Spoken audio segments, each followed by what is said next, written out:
Good morning all and welcome back to Nat's Knacker's Yard. We're not a lot knackered in it again, which is nice because the SV, as I saw in the previous video, is up and running, and today's job is to sort out that CDI, for which I have in my heavy electrics box, and I've pre-prepped it to a degree. There we go. My loom's arrived, so I've cut the CDI slot off it, and the job today is to replace, although it works, I have no faith in it, that fire damaged one. Yeah, because it is shagged. What I'm also going to do is strip the wiring back while I've got that opportunity. So I've got the two groups of wires. So from the main grouping there, one goes to the CDI and the other goes to the rear lighting. So because I'm not overly confident, although it is exactly the same, I'm going to take an individual strand, cut it down, wire it, individual strand, cut it down, wire it, all the way through, which should then theoretically on the longer strand just leave me with the gubbins that's actually going to the rear light, the rear light, the license plate light and the brake light attachments. Also within this bundle that were all tacked away are the wires for the rear indicators, and I think this was just done on a straight bodge cable straight from the front, because I did find some loose wiring that I've subsequently thrown away. So yeah, I do have indicators lying around somewhere that I was going to put on this. I'll find them. So yeah, that's job for the day. What else? Yeah, slightly unfortunate bit. I have blocked my first users from the channel, and regrettably it's the previous owner of this. And what they've also done is put in a really bogus copyright thing on the introduction video for this, which I got online and went, no, there's no copyright artwork in that, so that's now doing whatever it needs to do within YouTube, which is frustrating, particularly this being the season and all. Yeah, okay, whatever. I mean, I do this for fun, I do this for frolics, I do this because I enjoy doing it. It's a hobby. It's got nothing to do with my normal day job. I enjoy doing this for the bikes, and that's entirely what the focus for this is. But frankly, if you're going to be a bit of a dick about it, then just stay off my site. Thank you very much.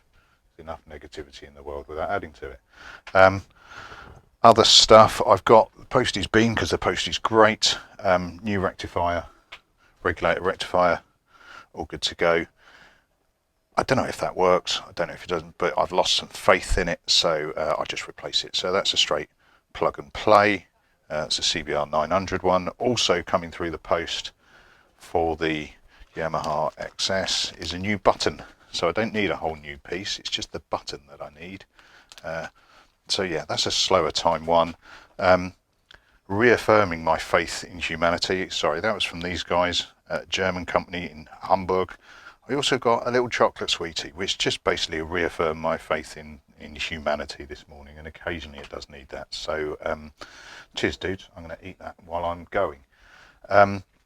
On the SV itself, I haven't played with it for a little while for a couple of valid reasons really. One, I got annoyed with it for a little while, and I do this for fun, not for profit, so if it annoys me I'll leave it. But on the paperwork side and the age-wise, I've got all sorts of paperwork saying it was made in August 1980, so it turns October, beg your pardon, 1980, so it's turned 40 years old. I tried to do the historic tax bit on it, couldn't do it at the post office, wrote off to DVLA, got the note back yesterday that says for its historical tax purposes, that kicks in on the 1st of April next year, which is frustrating because I know that's incorrect, but frankly, there's times when it's just not worth fighting a bureaucracy. So yeah, so there's no point me really fixing it, doing it, selling it type thing until the 1st of April anyway, because one of the key elements on this is to get it MOT and tax free, which is frankly going to be the biggest seller on it. So I've basically got it till then, so I'm in no real rush to do what needs to be done on it, bar my own pride, which is malleable at best. Right, what have I also done on the SV? Back to today's business, so I'm going to do the CDI in a few minutes. I've had a look at the front brake reservoir, and what has happened to it is snapped off underneath. That's the proper dog bone that's supposed to bend and attach it on the underneath vertical piece, and it's just been pulled up and tagged to the side. So I'm sure I can do something with that. I've also started to try and get the front brake pads out. The brake pads themselves aren't in that bad shape, to be honest, and they are certainly still go on it, legal and MOT-able, but frankly, while I've got the time, kinda, amongst other things, and more importantly over the back there, while I've got the brake pads, it's probably just worthwhile swapping them out. Why not? Right, I'm going to see if I can get you set up somewhere and I'll show you what I'm going to do with this CDI. Right, so let's go for it then. So what I'm going to do, let me just check you can see, yeah, that's the old CDI, new one there, or CDI plug I should say, new one there. What I'm going to do is do it by the colours, I think, so blue and white top right. Take it that's blue and white, can't tell anymore because it is so singed on. Blue and white. Yeah, that'll do me. So if I go set of basic wire snips there. And what I'm going to try and do on each of these, I could just hack it off and guess, but as with most of us amateur garage tinkerers, never confident on wiring. So I'm just being overly cautious. I know I'm being overly cautious, but I would rather get it right. So that was top right, yep. That's top right, so I'm going to there. Slightly different colour wire, which always slightly concerns me. Be brave in that. Right. So what? That's quite long, so I'm going to go short on this one and longer later. Snips being looked after by the diversion behind me.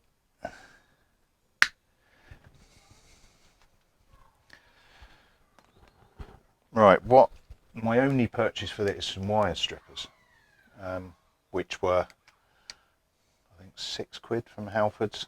Previously I've been doing it with a sharp blade and a bit of patience, but actually for the sake of £6 these things are brilliant, because that's all it needs. So that's all it needs. I've done that a bit short. There we go. Right, bit of a twist. Right, now what am I going to use? I could just do the normal bodge and do that, but frankly this is going to the it's going to the CDI, so I want to try and do it properly. Right, now the choices I've got, what have I got? I've got the normal crimp ones where jam it in the sides and give it a squeeze, but they're quite bulky, and I've got what, 1, 2, 3, 4, circa 10 cables. That's going to be like that by the end. So I'm going to try out these heatsink ones. Let me just put that back before I lose it. Right, so these aren't great, and they do take a bit of practice to get them on, or so that you don't just melt the sodding thing. So it's in on each side. Let me get another one up for you. So effectively, the way that these are designed is you've got the shrink wrap plastic around it in one unit. Whoop, there we go. And basically some solder, I suppose, in the middle. And you heat the whole thing up. Solder's supposed to melt on and do a good job. However, nothing's quite that simple. So what I'm going to do, making sure the wires are crossed in the middle, and I'm not dropping the CDI socket, is just give it a crimp on as a guide to help. Make sure I put my pliers back in the same place, trying not to heat my new paintwork, and remembering to plug in the extension cable.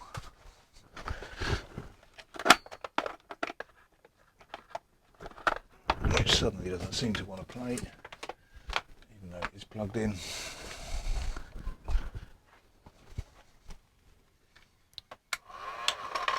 Okay. It's a gentle heat and encourage the plastic to shrink onto the wire, and therefore waterproofing it.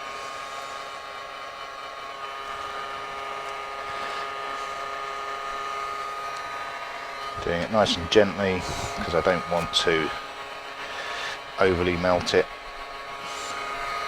and then just try and give the solder bit enough heat so that it will melt on.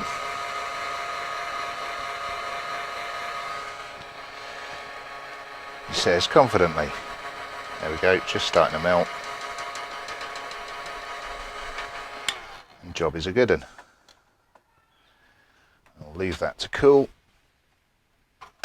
And I'll move on to the next one. Trying to avoid the urge of pulling it. So next one I will move to, done that one, which on the original, oh look at that, it's thoroughly melted on. Jesus Christ, I'm amazed that worked. Is the dark blue, and it is the dark blue on that one as well. Right, I'm going to work my way through the lot. Do I film? No, I won't. And I'll cut back in once I've done a few more. Right then, I'm back in the room. That was a long, slow, really methodical process. So I'm back on the only, I don't really want to call it a bodge, but the only one that was difficult was the, what I'm assuming is the earth, because it's also got the earths for the rear light and everything else on it as well. So rather than cut it at the base, I've just snagged it in there because I don't want to cock up the earth for everything else up this end. Although I will do that. I will do that shortly. I will cock it up shortly. I will do that shortly because I want to move on and get rid of the extension piece here for the rear light cluster. So I'm on. I think I'm on. Give it a test and see. A little bit of choke because it's cold.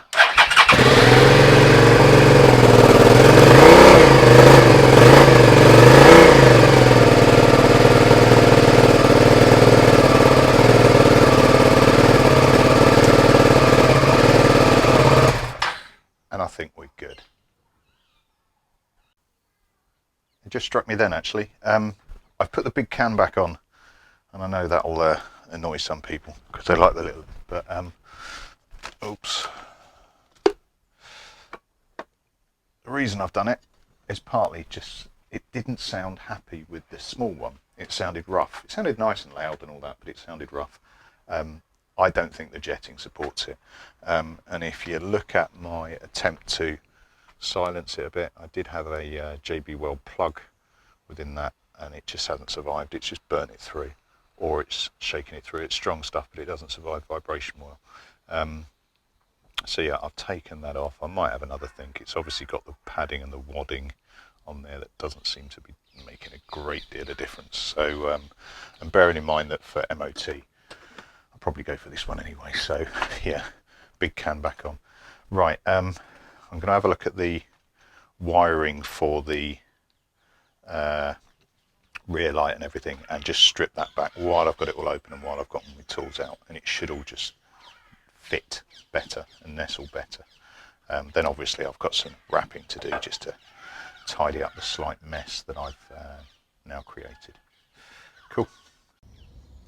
Alright, and there we go, the carnage of a shed load of spare wiring now. I've got a dripping nose because it's bloody cold.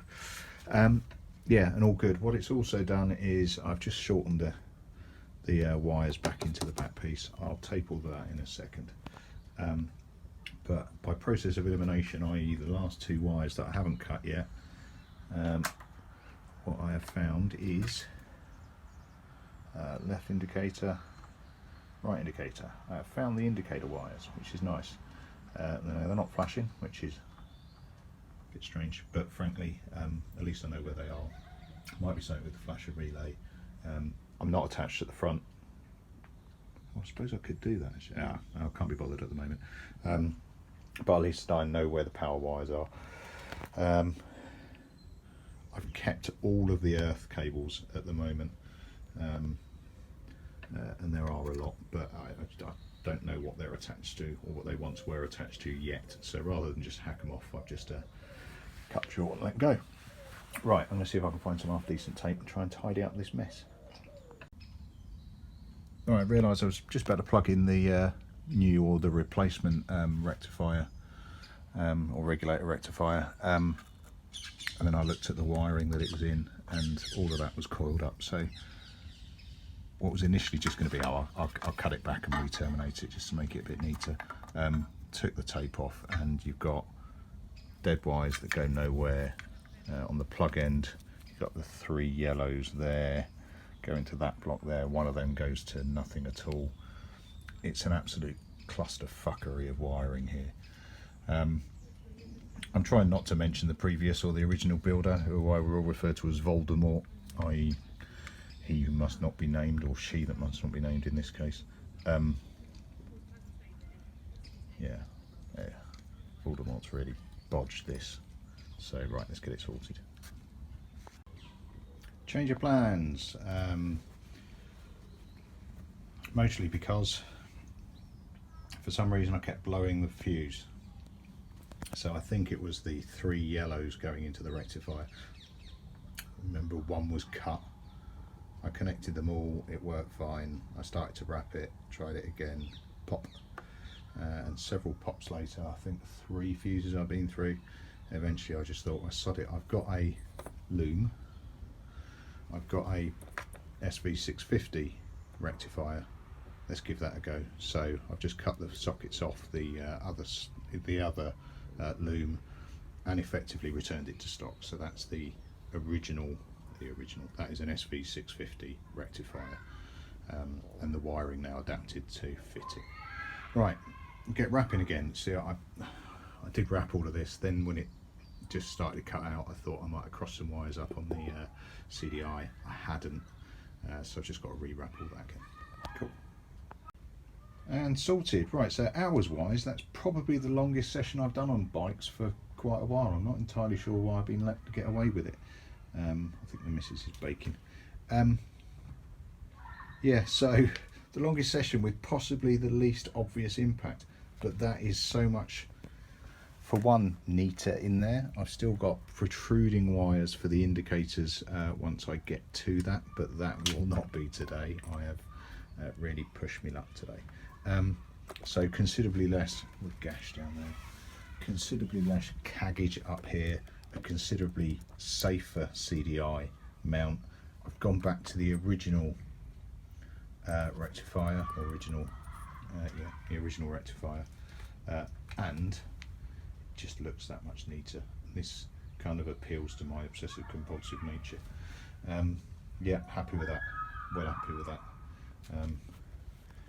As ever, proof is in the pudding. This destroyed me earlier when it went pop and I didn't get anything out of it.